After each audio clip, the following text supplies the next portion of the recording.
नमस्कार। आज हम शब्दों की दुनिया में गोता लगाने वाले हैं। हाँ, कुछ अंग्रेजी के शब्द हैं, कुछ शायद सुने हो, कुछ नए भी हो सकते हैं। बिल्कुल। और हम सिर्फ मतलब नहीं रटेंगे। नहीं नहीं, मकसद है समझना कि ये शब्द असल में क्या एहसास देते हैं, कैसे इस्तेमाल होते हैं। हाँ, तो हमने 10 शब्द चुने हैं। उनका अंग्रेजी मतलब, हिंदी मतलब, मिलते जुलते शब्द और वाक्य में प्रयोग, हाँ, सब देखेंगे। और हाँ, एक खास बात भी है। क्या? आखिर में इन सारे शब्दों को जोड़कर एक कहानी सुनेंगे। अरे वाह, ये तो बढ़िया है, ताकि पता चले कि ये असल बातचीत में कैसे फिट होते हैं। बिल्कुल। तो करें शुरू ये भाषाई खोज। जरूर जरूर। तो पहला शब्द है डिसेंट। हाँ, ये शब्द सुनते ही लगता है जैसे कोई सहमत नहीं है, विरोध जैसा कुछ। एकदम सही पकड़ा। डिसेंट का मतलब ही है असहमति, खासकर जब कोई आम राय या किसी आधिकारिक बात से इत्तेफाक ना रखता हो। अच्छा। अंग्रेजी में कहें तो a strong difference of opinion. हाँ। मतलब ये कोई हल्की फुल्की नानुकुर नहीं है, बल्कि एक मजबूत मतभेद है। तो ये डिसएग्रीमेंट या ऑपोजिशन जैसा हुआ, मतलब समानार्थी। हाँ बिल्कुल, डिसएग्रीमेंट, ऑपोजिशन, प्रोटेस्ट, ये इसके समानार्थी कहे जा सकते हैं। जैसे मान लीजिए किसी टीम में नई पॉलिसी आई और लोग राजी नहीं हैं, हाँ। तो कह सकते हैं there was dissent among the team about the new policy. यानी टीम में नई नीति को लेकर असहमति थी। ये जैसे किसी एक की असहमति से मीटिंग बहुत लंबी खिंच गई। बिल्कुल, तब कहेंगे his dissent made the meeting longer than expected. मतलब उनकी असहमति के कारण बैठक उम्मीद से ज्यादा लंबी चली। तो ये शब्द अक्सर किसी स्थापित चीज के खिलाफ आवाज उठाने के लिए इस्तेमाल होता है। समझ गया। अच्छा, अगला शब्द है यूएंक्शन। ये मैंने ज्यादा सुना नहीं है, सच कहूं तो। क्या है ये? हाँ, ये थोड़ा अनोखा शब्द है। हाँ। इसके मतलब भी थोड़े अलग हैं। अच्छा। एक मतलब तो है तेल लगाना या मरहम लगाना, जैसे कोई धार्मिक रस्म हो या सच में कोई घाव हो। ठीक है। पर इसका एक और मतलब है जो ज्यादा आम है आजकल, वो है जरूरत से ज्यादा चापलूसी, चिकनी चुपड़ी बातें, अंग्रेजी में एक्सेसिव फ्लैटरी और ऑयली स्पीच। ओ, जैसे जैसे कोई नेता वोट मांगने के लिए बहुत मीठा मीठा बोले, वो अंक्शन हुआ। हाँ, बिल्कुल सही पकड़ा। आप कह सकते हैं the politician spoke with unction to gain votes. मतलब नेता ने वोट पाने के लिए चापलूसी भरी बातें की। तो यहाँ अंक्शन का मतलब फ्लैटरी या स्मूथनेस हुआ। हाँ, ऐसी बातें जिनमें ईमानदारी कम लगे। हाँ बिल्कुल। और वो दूसरा मतलब भी याद रखिए, तेल लगाने वाला। हाँ, जैसे ही applied unction to the wound gently. उसने धीरे से घाव पर मरहम या तेल लगाया। तो मतलब आपको देखना पड़ेगा कि बात किस बारे में हो रही है। ये तो बड़ा मजेदार शब्द है, दो बिल्कुल अलग मतलब। चलिए अगला देखते हैं, फ्लश। ये तो सुना सुना लगता है। हाँ, ये आम है। जैसे टॉयलेट फ्लश करना। हाँ, वो तो है ही। किसी चीज को पानी के तेज बहाव से साफ करना, to clean something with a flow of water. जैसे please flush the toilet after use. ये तो बताए, लेकिन क्या इसका कोई और मतलब भी है? बिल्कुल है। फ्लश का एक और बहुत आम मतलब है चेहरे का लाल हो जाना। चेहरे का लाल होना कैसे? जैसे शर्म से या खुशी से या गुस्से से भी। अंग्रेजी में टू बिकम रेड फेस। जैसे किसी ने तारीफ कर दी और कोई शर्मा गया। अच्छा, जैसे she began to flush when he complimented her. जब उसने तारीफ की तो उसका चेहरा लाल हो गया। एकदम सही। इसके समानार्थी हुए ब्लश या रेडन। तो फ्लश पानी से सफाई भी है और चेहरे का लाल होना भी। वाह, एक शब्द कितने मतलब। अच्छा, अब आते हैं अगले शब्द पर, डिस्टोपिया। ये तो आजकल बहुत सुनने में आता है। हाँ, खासकर फिल्मों और किताबों में। वो भविष्य की डरावनी दुनिया दिखाते हैं ना। बिल्कुल। डिस्टोपिया वही है, यूटोपिया का एकदम उल्टा। यूटोपिया मतलब एक आदर्श बढ़िया दुनिया। हाँ। और डिस्टोपिया मतलब एक ऐसी काल्पनिक दुनिया जहां सब कुछ बुरा है, अन्याय है, डर है। हिंदी में भयावह दुनिया कह सकते हैं। An imagined world where everything is bad और अनप्लेजेंट। तो मतलब पूरी तरह से नेगेटिव जगह, जहां डर और कंट्रोल हो। हाँ, जैसे किसी फिल्म के लिए कह सकते हैं the movie shows a future dystopia with no freedom. मतलब फिल्म भविष्य की एक ऐसी भयावह दुनिया दिखाती है जहां कोई आजादी नहीं है। इसके समानार्थी क्या होंगे? Nightmare world. हाँ, नाइटमेयर वर्ल्ड या केओस, अराजकता। आजकल वो क्लाइमेट चेंज को लेकर भी ऐसी बातें होती हैं। सही कहा। जैसे scientist warn of a climate dystopia if action is not taken. वैज्ञानिक चेतावनी देते हैं कि अगर कार्रवाई नहीं की गई तो जलवायु को लेकर एक भयावह दुनिया बन सकती है। ये वाकई सोचने पर मजबूर करने वाला शब्द है। लेकिन चलिए इस डिस्टोपिया के अंधेरे से निकलकर थोड़ी रोशनी की तरफ चलते हैं। अगला शब्द है यूफोरिया। हाँ, ये सुनते ही अच्छा लगता है ना? एक खुशी की लहर सी आती है। और मतलब भी ठीक यही है। यूफोरिया यानी अत्यधिक खुशी, a feeling of extreme happiness. ये आम खुशी से बहुत ज्यादा, मतलब बहुत ही तीव्र एहसास है। जैसे वर्ल्ड कप जीतने के बाद वाली फीलिंग। हाँ, बिल्कुल। He felt euphoria after winning the game. Game जीतने के बाद उसे अत्यधिक खुशी महसूस हुई। इसके समानार्थी हो सकते हैं हैप्पीनेस, जॉय, एक्सटेसी, पर यूफोरिया में एक अलग ही लेवल की इंटेंसिटी होती है। जैसे सफलता के बाद लोग रात भर पार्टी करते हैं, वो वाली खुशी। हाँ, वही। The euphoria of success made them celebrate all night. सफलता की अत्यधिक खुशी ने उन्हें पूरी रात जश्न मनाने पर मजबूर कर दिया। तो देखिए, डिस्टोपिया और यूफोरिया कितने विपरीत हैं। बिल्कुल, भावनाओं के दो अलग छोर।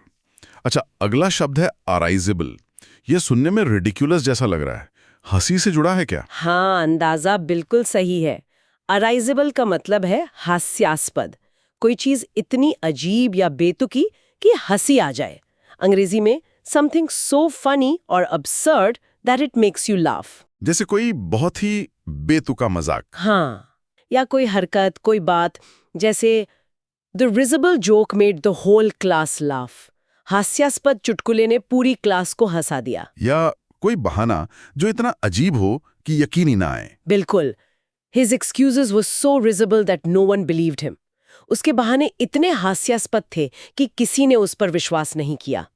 इसके समानार्थी रिडिक्यूलस, कॉमिकल या एब्सर्ड हो सकते हैं। अच्छा, तो जो चीज जोर से हंसा दे वो रिजिबल है। अब इसी से मिलता जुलता एक और शब्द आ रहा है, ड्रोल। ये रिजिबल से अलग कैसे है?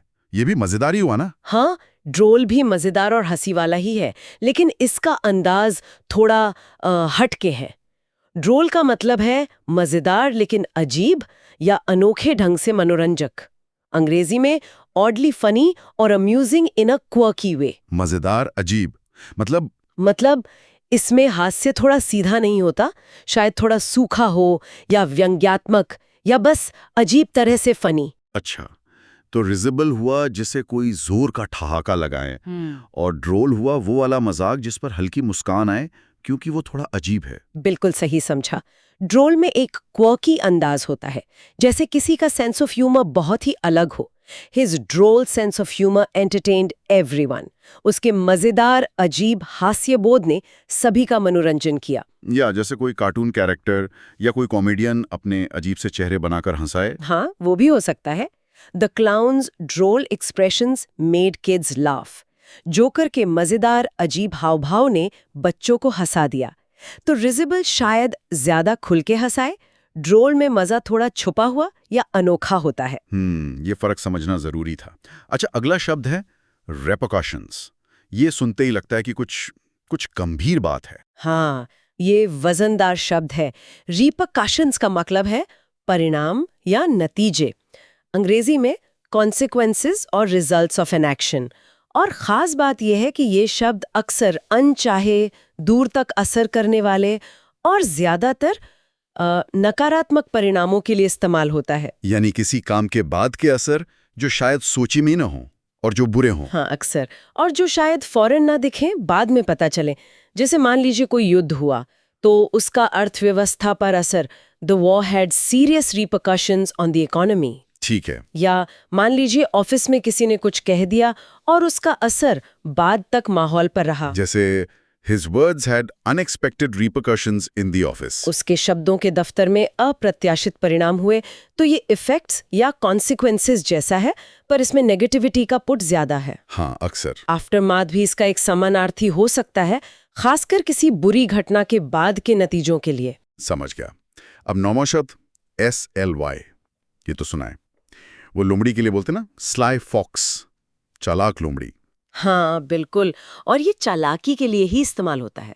लेकिन ये सिर्फ होशियारी नहीं है, इसमें थोड़ी धूर्तता या चोरी छिपे काम निकालने वाली चालाकी का भाव है। स्लाई मतलब चालाक या धूर्त, अंग्रेजी में क्लेवर इन अ सीक्रेट और ट्रिकी वे। मतलब ऐसी चालाकी जिसमें थोड़ा धोखा या छिपाव हो। बिल्कुल, जैसे कहानियों में होता है, the sly fox tricked the farmer easily. चालाक लोमड़ी ने किसान को आसानी से धोखा दे दिया। इसके समानार्थी हो सकते हैं कनिंग, क्राफ्टी या स्नीकी। ये किसी की मुस्कान के लिए भी इस्तेमाल हो सकता है। हाँ, अगर किसी की मुस्कान देखकर लगे कि वो कुछ छिपा रहा है या उसके मन में कुछ और है। अच्छा, जैसे कोई कमरे से निकलने से पहले अजीब सी मतलब चालाकी भरी मुस्कान दे। हाँ, बिल्कुल। He gave a sly smile before leaving the room. उसने कमरे से निकलने से पहले एक चालाक मुस्कान दी। मतलब पता नहीं क्या चल रहा है उसके दिमाग में। ठीक है, तो स्लाई मतलब चालाक पर थोड़ी नेगेटिव शेड वाली चालाकी। और अब हमारा आखिरी 10वां शब्द है वर्मिनस। अरे बाप रे, ये सुन के कुछ ठीक नहीं लग रहा। वर्मिन मतलब तो कीड़े मकोड़े होते हैं ना। हाँ, वर्मिन मतलब हानिकारक कीड़े या जीव। तो वर्मिनस का मतलब हुआ गंदा, घिनौना या ऐसे ही हानिकारक कीटों से भरा हुआ। अंग्रेजी में फुल ऑफ हार्मफुल पेस्ट्स और डिस्गस्टिंग क्रीचर्स। जैसे कोई बहुत पुरानी गंदी सी जगह जिसमें कीड़े हों। बिल्कुल, जैसे कोई सालों से बंद पड़ा घर। The verminous house was abandoned for years। कीटों से भरा घर सालों से वीरान पड़ा था। फिल्थी, पेस्ट इन्फेस्टेड, नास्टी, ये सब इसके समानार्थी हो सकते हैं। क्या ये इंसानों के लिए भी यूज होता है? हाँ, होता है। और ये बहुत ही कड़ा, बहुत ही बुरा शब्द है जब इंसानों के लिए इस्तेमाल हो। इसका मतलब होता है बहुत ही घिनौने, बुरे, समाज को नुकसान पहुंचाने वाले लोग। ओ, जैसे ही called the gang verminous criminals for their deeds. उसने गिरोह को उनके कामों के लिए घिनौने अपराधी कहा। ये बहुत ही अपमानजनक और तिरस्कार भरा शब्द है। समझ गया। ये तो सच में बहुत सोच समझकर इस्तेमाल करने वाला शब्द है। तो ये थे हमारे 10 शब्द। एक बार जल्दी से देख लें। डिसेंट, असहमति, अंक्शन, चापलूसी या तेल लगाना, फ्लश, लाल होना या बहा देना, डिस्टोपिया, भयावह दुनिया, यूफोरिया, अत्यधिक खुशी, रिजिबल, हास्यास्पद, ड्रोल, मजेदार, अजीब, रिपरकशंस, परिणाम अक्सर बुरे, स्लाई चालाक, धूर्त, और वर्मिनस। गंदा, घिनौना, कीटों से भरा। वाह! अब जैसा हमने कहा था, इन सब को एक कहानी में पिरोकर देखते हैं। हाँ, ये मजेदार होगा। इससे पता चलेगा ये शब्द असल जिंदगी में कैसे लगते हैं। ठीक है, तो मैं सुनाता हूँ कहानी। ग्लेनशायर नाम का एक शहर था। वैसे तो शांत लगता था, पर वहां मेयर ने एक नया अजीब सा कानून लागू कर दिया। अब लोगों में धीरे धीरे डिसेंट पनपने लगा। सबको डर था कि ये कानून उनके शहर को एक डिस्टोपिया, भयावह दुनिया बना देगा। मतलब हर तरफ डर और पाबंदी। वो जो मेयर था, वो बड़ी अंशन से बात करता था, अपनी तारीफें करता, चिकनी चुपड़ी बातें कि सब ठीक हो जाएगा। कहता था ये कानून खुशहाली लाएगा। पर उसकी स्लाय मुस्कान देखकर ही लोग समझ जाते थे कि दाल में कुछ काला है। अच्छा। एक दिन लोग शहर के चौक पर इकट्ठे हुए। वहीं एक आदमी था, थॉमस, जो अपने ड्रोल, मजेदार, अजीब अंदाज के लिए जाना जाता था। उसने मेयर के राज पर एक राइजेबल सा मजाक किया। बोला, भाई लगता है अब हंसने के लिए भी मेयर साहब से पूछना पड़ेगा। सब लोग ठहाका मारकर हंस पड़े। माहौल तो टेंशन वाला था, पर उस हंसी के एक पल ने लोगों में जैसे यूफोरिया भर दी, एक उम्मीद सी जगी। हंसी में बड़ी ताकत होती है। हाँ, पर मेयर कहाँ मानने वाला था। उसके पास कुछ वर्मिनस किस्म के लोग थे, गुंडे समझ लीजिए, जो उसके लिए काम करते थे, लोगों को डराते थे। जब थॉमस ने आवाज उठाई तो उन लोगों ने उसे चुप कराने की कोशिश की। अब इस झगड़े के शहर पे बड़े बुरे रेपरकशंस हुए। क्या हुआ? दुकानें बंद होने लगी, लोगों के काम छूट गए, शहर की रौनक ही चली गई। फिर एक शाम जब माहौल बहुत खराब था, किसी ने शहर की मेन वाटर सप्लाई को पूरी ताकत से फ्लश कर दिया। शायद मेयर के आदमियों ने जो गंदगी फैलाई थी उसे हटाने के लिए, या शायद विरोध जताने का एक तरीका था ये। हिम्मत का काम था। हाँ, मेयर के गुंडों ने बहुत कोशिश की पता लगाने की कि ये किसने किया, पर किसी ने कुछ नहीं बताया। एकता। बिल्कुल। आखिरकार लोग एक हो गए। उन्होंने कहा अब नहीं डरेंगे। उन्होंने मेयर के कानून मानने से इनकार कर दिया।